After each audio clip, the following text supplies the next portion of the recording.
আমরা ছোটবেলায় যে সমস্ত মজা করেছি আমাদের ছেলেমেয়েরা তা শিখি ভাগও পায় না।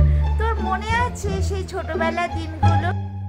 হ্যাঁ মনে আছে, মনে থাকবে না কেন? আমাদের ওখানে মাঠ ঘাট, আমরা মাঠে খেলা করতাম, নদী। আর শোন না, তোর মনে আছে আমাদের বাড়িতে সেই বিশাল বড় একটা মই ছিল, যেই মইটা দিয়ে অনেক উঁচুতে পাহাড়ে, যদি আমাদের ওখানে সামনে পাহাড়, বড় উঁচু পাহাড়ে যদি কিছু মানে পারতে হতো বা উঠতে হতো, আমাদের বাড়ি থেকে সেই মইটা নিয়ে এসে তারপরে পাহাড়ে উঠতো। মনে আছে সেই মইটার কথা? হ্যাঁ মনে আবার নেই? সেই বইয়ের কথা কি ভুলতে পারি? সেই মইয়ে 100 জন আমরা একসাথে উঠতে পারতাম, মনে আছে তোর? কতজন পাড়ার সব বাচ্চারা সেই মইটা যখন শোয়ানো থাকতো তখন মইটাতে উঠে আমরা এ মাথা থেকে সে মাথা দৌড়াদৌড়ি করতাম, আর আমরা বলতাম ট্রেন গাড়ি ট্রেন গাড়ি। সব মনে আছে। আর তোর মনে আছে যে আমাদের বাড়িতে যে 86টা গরু ছিল, যে আরে যে 86 আর বাছুর ছিল আমাদের বাড়িতে? হ্যাঁ হ্যাঁ 35টা বাছুর ছিল।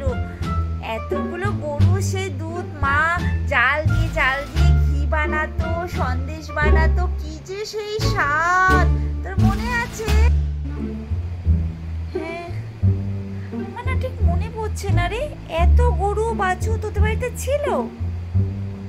আমার তো মনে আছে তোদের বাড়িতে 2টো গরু ছিল, যেই গরু দুধ দিয়ে কাকিমা ঘি বানাতো, সন্দেশ বানাতো। আমার তো মনে আছে তোদের বাড়িতে 2টো গরু ছিল, আর একটা বাছুর হয়েছিল। সেই বাছুরটা কি সুন্দর দেখতে! এ বাবা কি বলিস? আমাদের তো বাড়ির সামনে 2টো গরু বাঁধা থাকতো, আর বাদ বাকি গরুগুলো সব গোয়াল ঘরে থাকতো। তুই সত্যি জানিস না? সত্যি কখনো দেখিস নি? কিন্তু তোদের এত বড় গোয়াল ঘর কোথায় ছিল রে? ও মা, তুই তাও দেখিস নি?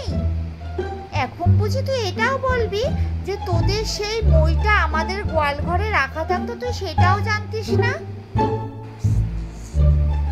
আরে কিছু মনে পড়ছে না। আচ্ছা আমি আসি রে। হ্যাঁ টাটা। আমাকে ঠাপ মারা হচ্ছে, আর যেই আমি বলেছি তখন বলে কই দেখিনি তো। একেই বলে আপ আয়া উঠ পাহাড় के नीचे।